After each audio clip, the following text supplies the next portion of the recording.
Rape सिर्फ महिलाओं का होता है, मर्दों का रेप नहीं होता क्या? होता है सर, आप हंस रहे हैं, होता है।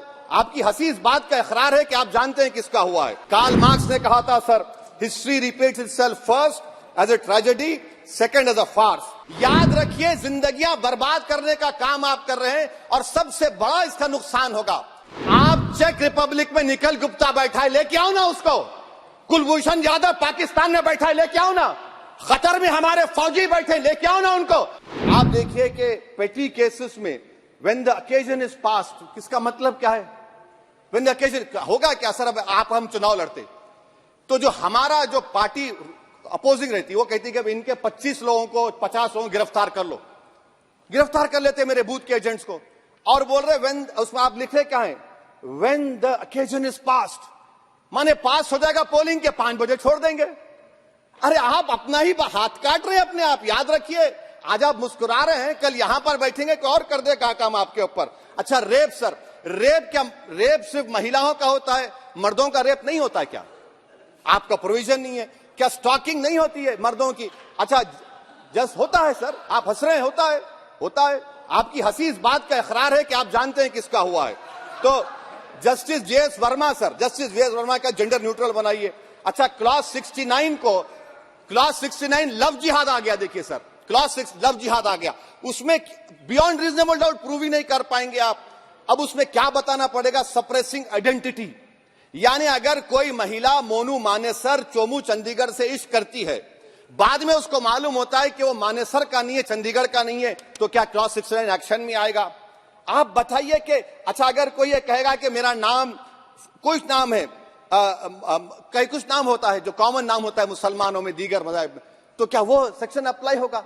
ये क्या आप कर रहे हैं? अच्छा आपने अडल्ट्री को निकाल दिया, आपने होमोसेक्सुअलिटी को निकाल दिया, तो ये कंसेंशुअल सेक्सुअल रिलेशन जो 18-20 साल के ऊपर के लोगों में करते हैं, मैं इसका खिलाफ जरूर हूं मजहबी एतबार से, मगर आप क्यों उनकी ऑटोनॉमी को रोकना चाहते हैं? अच्छा सर, सेक्शन क्लॉज 1093 बीएनएस का, आपको it does not require knowledge और intention on part of person facilitating commissioner organise crime.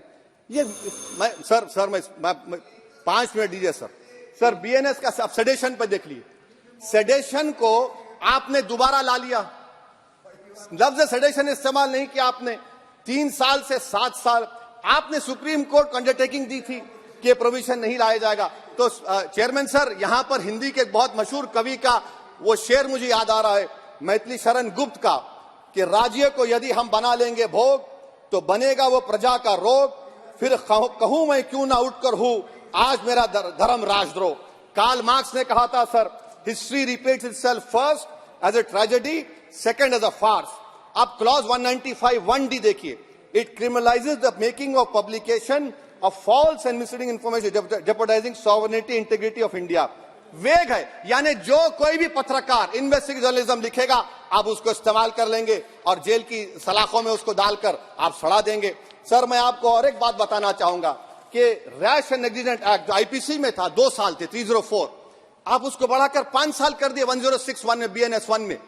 और rash and negligent driving 304 IPC में था 2 साल की सजा थी, आपने 10 साल कर दिया। यह क्रिमिनल जुरिस्प्रूडेंस का हिस्सा नहीं है। अच्छा क्रिमिनल ऑर्गेनाइजेशन, उत्तर प्रदेश में यूपी गैंगस्टर एक्ट में एक चार्जशीट में गैंगस्टर एक्ट लगता।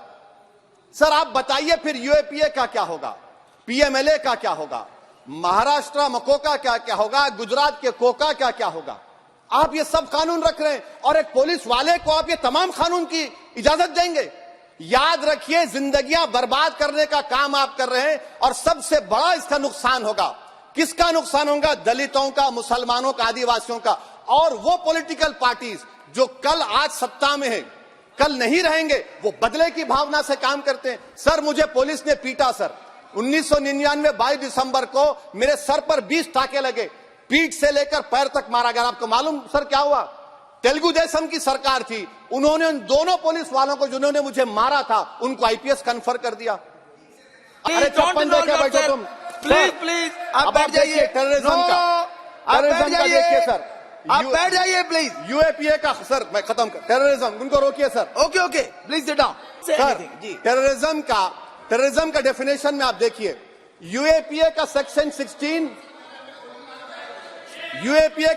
16 क्लॉज 113 में आ गया, यूएपीए का सेक्शन 15 क्लॉज 131 में आ गया, देख लेंगे उसको, देख लेंगे। यूएपीए का आपत्तिजनक अंश निकाल दिए जाएंगे। यूएपीए का प्लीज, क्लॉज प्लीज। 18 113(4) में आ गया, यूएपीए का क्लॉज 18 113(3) में आ गया, यूएपीए का क्लॉज 20 113(5) में आ गया, यूएपीए का सेक्शन 19 113(6) में आ गया। अरे भाई साहब, फिर क्या बचा है? आप यूएपीए से, मकोका से, गुजरात कोका से पीएमएलए सब ला लिए। तो स्पीकर सर, मैं अपनी बात को खत्म करने से पहले मैं उम्मीद कर रहा था कि मैंने वजीर दाखिला का एक स्टेटमेंट सुना था अमित शाह साहब का कि जब गुजरात के होम मिनिस्टर थे तो उन पर जुल्म किया गया, उनको दबाया गया। मगर हम ये समझ रहे थे कि जिस शख्स पर नाइंसाफी हुई है, जो वो क्लेम कर रहे हैं, तो कम से कम वो दूसरों से नाइंसाफी तो नहीं करेंगे। आप क्या कर रहे हैं? अरे ऐसे हजारों लोग हैं जिन पर जुल्म हो रहा है, ना उनके पास दलील है, ना उनके पास वकील है, ना उनके पास आजादी है। तो ये तीन सर मैं आखिर एक लव ये तीनों कवानीन हमारे मुल्क की जमहूरियत के लिए, इन गरीब तबकात के लिए नुकसानदेह साबित होगा। और ये सरकार को मैं चार्ज दे रहा हूं, आप चेक रिपब्लिक में निखिल गुप्ता बैठा है, लेके आओ ना उसको। कुलभूषण यादव पाकिस्तान में बैठा है, लेके आओ ना। कतर में हमारे फौजी बैठे, लेके आओ ना उनको। अरे कहां तुम्हारी देशभक्ति है? अरे निखिल गुप्ता को लाओ, इस कानून में इस्तेमाल करो। मगर वो नहीं बोलेंगे। मैं इस कानून के मुखालिफत में खड़ा हूं जो भारत की जमहूरियत के लिए खतरा बनेगा। हमसे जुड़े रहने के लिए हमारे YouTube चैनल को सब्सक्राइब करें और नई वीडियो की नोटिफिकेशन के लिए बेल आइकॉन को दबाएं।